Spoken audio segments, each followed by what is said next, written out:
Hello दोस्तों, जैसा कि हमने पिछले एपिसोड में देखा था कि सावन अपने स्काई डीमन पपेट की एनर्जी को बढ़ाते हुए 1000 के 9 स्टार पर पहुंचा देता है। इसके बाद स्काई डीमन पपेट बहुत आराम से हुनली के डीमन को डिस्ट्रॉय कर देता है और इसके बाद जैसे ही स्काई डीमन पपेट हुनली को खत्म करने वाला होता है, एनर्जी स्ट्रॉम वहाँ पर आता है और मिस सुनर सावन को लेकर वहाँ से भागती है। कुछ समय और सफर करने के बाद फाइनली वो लोग 3rd लेवल के गेट पर पहुँच जाते हैं और फिर हम देखते हैं कि कुंग यान, जो कि गो रेलम के जितने भी लोग हैं उनको लीड कर रहा था, वो मिस सुनर से पूछता है कि मिस सुनर तुम ठीक तो हो? तो मिस सुनर कुंग यान को बताती हैं कि वो बिल्कुल ठीक हैं, पर जो हॉलो सोल के लोग हैं वो लोग कुछ समय पहले उन लोगों के ऊपर अटैक किया था। कुंग यान ये देख सुनकर गुस्सा होता है और कहता है कि क्या सच में उन लोगों की इतनी हिम्मत कि वो तुम्हारे ऊपर अटैक किया? गुजन भी गुस्सा होते हुए कहता है लगता है हुनिया और हुनली फैमिली टॉम से जिंदा बाहर नहीं निकलना चाहते, लेकिन तभी फिर आसमान में हलचल होती है और हम लोग एक पोर्टल को खुलता हुआ देखते हैं। वहाँ से 2 लोग बाहर निकलते हैं। ये दोनों द एशियन मेडिसिन क्लैन यान क्लैन से थे। याओ क्लैन का डिसाइबल गू रेलम के डिसाइबल को देखकर कहता है तुम लोग यहाँ पर रुके क्यों हो? लेकिन तभी वहाँ पर एक और स्ट्रॉन्ग एनर्जी अपीयर होती है। लाइटनिंग से 2 लोग बाहर निकलते हैं। ये लोग एशियन ली क्लैन से हैं। लाइटनिंग क्लैन का डिसाइबल कुंग यान को ग्रीट करते हुए कहता है कि एम्परर किंग यान कि क्या हुआ, आप लोग आगे क्यों नहीं बढ़ रहे? कुंग यान भी उसे ग्रीट करते हुए कहता है एक्चुअली हम लोगों को एक प्रॉब्लम फेस करनी पड़ी है, इसलिए आगे कुछ भी करने से पहले हम लोगों को यहाँ पर सभी लोगों को पहुँच जाने का इंतजार करना होगा। इसके बाद गुजन को फील हो जाता है कि ऑल ऑफ सोल के लोग यहाँ पर आ रहे हैं। वो कहने लगता है कि सोल क्लैन के 2 वेस्ट यहाँ पर बस पहुँचने ही वाले हैं। सभी लोग उस ओर देखते हैं। सोल क्लैन के लोग डार्क शैडो में ट्रांसफॉर्म होकर उस जगह पर अपीयर होते हैं और इन दोनों की ये हालत उस फाइट की वजह से खराब हो गई थी। दोनों के फेस में बहुत सारे इंजरीज के निशान थे, लेकिन फिर एक डिसाइबल इन लोगों को देखते हुए कहता है कि ब्रदर कुंगियान तो अब सभी लोग आ गए हैं, तो चलिए हम लोग अंदर जाते हैं। मैजिक स्टॉर्म बस आ ही रहा है। कुंगियान कहता है हम लोगों को हड़बड़ी करने की जरूरत नहीं है। बात इतनी है कि हमारा जो एशियन क्लैन है इसे कुछ चीजों को पहले हैंडल करने की जरूरत है। कुंगियान का मतलब उन दोनों 16 फॉल के लोगों से था, क्योंकि उन लोगों ने मिशनर के ऊपर अटैक किया था। तो अब कुंगियान उन दोनों को इसी जगह पर मारना चाह रहा है, लेकिन हुनिया ये चीज देखते हुए कहता है कि गुजन रुक जाओ, ये समय फाइट करने का बिल्कुल भी नहीं है। एनर्जी स्टॉर्म बहुत तेजी से यहाँ आ रहा है कि क्या तुम वाकई इस जगह पर फाइट करना चाहते हो? मिशनर भी फिर गुचन को समझाती है कि गुजन ब्रदर वाकई में ये समय अभी फाइट करने का नहीं है। सावन भी कहने लगता है कि हाँ मिशनर ठीक कर रही है, ये समय फाइट करने का नहीं है। हमारी प्रायोरिटी है कि हमें सबसे पहले 3rd लेवल पर एंटर करना होगा कि हम लोग उस स्टॉर्म से बच सकें, और जैसे ही हम लोग 3rd लेवल पर एंटर करेंगे हम इन लोगों को इनकी गलती की सजा देंगे। ये सुनकर तो हुनला और हुनली बहुत ज्यादा खुश हो जाते हैं। उनकी जान में जान आती है कि अगर यहाँ पर फाइट होती तो इन लोगों को मरने से कोई नहीं बचा सकता था। लेकिन हम लोगों को गुचन को दिखाया जाता है जो कि कुंगियान को देखता है और कुंगियान भी उसे हाँ में से हिलाता है और बताता है कि हाँ हम लोग अभी यहाँ पर फाइट नहीं करेंगे। जिसके बाद कुंगियान सभी लोगों से कहता है सभी लोग मेरी बात ध्यान से सुनो, एनर्जी स्टॉर्म आ रहा है और अगर हमें उससे बचना है तो हमें किसी भी तरह हमें 3rd लेवल तक पहुँचना होगा। पर 3rd लेवल से जो एनर्जी पैसेज 2nd लेवल को कनेक्ट करती है वो पूरी तरह से सॉलिडिफाइड हो चुकी है। और हाँ मैं ये बताना चाहता हूँ कि एक पर्सन की स्ट्रेंथ इस सॉलिडिफाइड एनर्जी को तोड़ने की काफी नहीं है। इसीलिए मैं होप करता हूँ कि हम सब एक साथ मिलकर काम करेंगे और हमारी इस बात को ओपन करने में मेरी मदद करेंगे। कुंगियान की बात को सुनकर सभी लोग कुंगियान की बात को एक्सेप्ट करते हैं और फिर कहते हैं कि ब्रदर कुंगियान जैसा कहते हैं हम उनके ऑर्डर्स को फॉलो करेंगे। याओ क्लैन के लोग भी सामने आते हैं और फिर कहते हैं कि हमारा मेडिसिन क्लैन भी इस प्रोसेस में आपको कंट्रीब्यूट करेगा। कुंगियान जिसके बाद कहते हैं तो फिर ठीक है कि हमारा एशियन क्लैन इसकी शुरुआत करेगा, जिसके बाद सभी लोग बारी बारी से सॉलिडिफाइड एनर्जी को ब्रेक करेंगे। और हाँ मैं ये कहना चाहता हूँ कि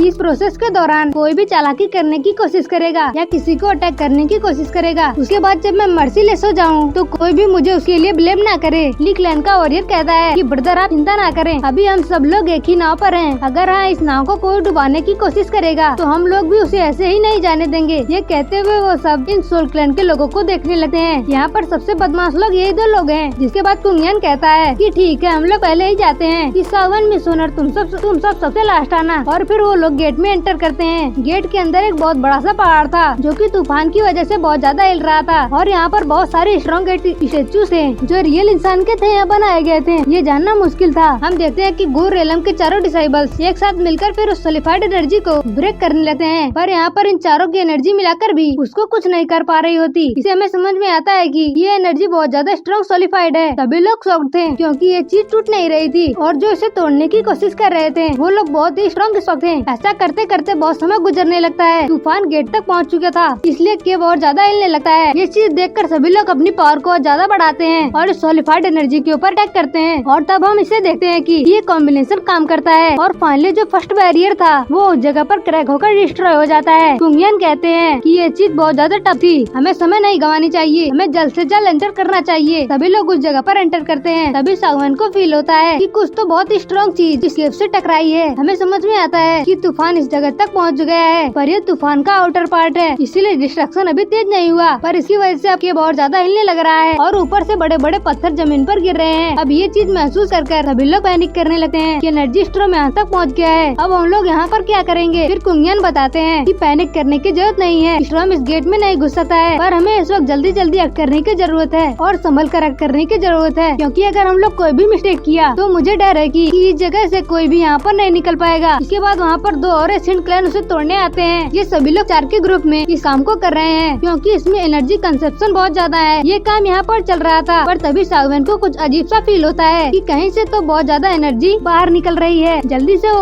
उस ओर अटैक करता है। उसकी एनर्जी से हम देखते हैं वो एनर्जी हमें साफ साफ दिखाई देती है। सागवान परेशान था। मिस ओनर उस ओर देखती है और पूछती है कि सागवान क्या हुआ, और मिस ओनर से बताता है कि दीवार से एक एनर्जी निकल रही है जो कि इस जगह को दोबारा रिपेयर कर रही है। और तभी हम देखते हैं इन लोगों ने जो पहला वॉल ब्रेक किया था वो उस एनर्जी की वजह से वॉल रिपेयर हो जाता है। इस जगह से बाहर निकलने का एक एंट्रेंस बंद हो जाता है। सागवान तुरंत ही सभी को अलर्ट करता है। सभी लोग मेरी बात ध्यान से सुनो, पैसेज अपने आप बंद भी होने लग रहा है, हम लोगों को इसे जल्दी जल्दी से तोड़ना होगा। सभी लोग तुरंत ही अलर्ट हो जाते हैं और घबराने लगते हैं, पर तभी गुजन भी दीवार पर हमला करता है और उसकी वजह से भी वहाँ पर छुपी हुई बहुत सारी एनर्जी दिखाई देती है। पता चलता है कि ये कोई दीवार नहीं थी, बल्कि ये इंसेक्ट का नेस्ट था कि गुजन की एनर्जी को ऑब्जर्व करने के लिए बहुत सारे इंसेक्ट आते हैं और एनर्जी को ऑब्जर्व करने लगते हैं। पर इन इंसेक्ट को देखकर सभी लोग और ज्यादा घबरा जाते हैं, क्योंकि ये कोई मामूली इंसेक्ट नहीं था। ये इंसेक्ट तो एशियन डिवोरिंग इंसेक्ट था, जो कि बहुत ही पहले इंसेक्ट हो चुका है। कुंग भी ये नजारा देखकर शॉक्ड था और घबरा रहा था कि अगर ये एशियन इंसेक्ट डिवोरिंग डीमन यहाँ पर है तो बहुत जल्दी ये पैसेज पहले की तरह बंद हो जाएगा। और कहता है कि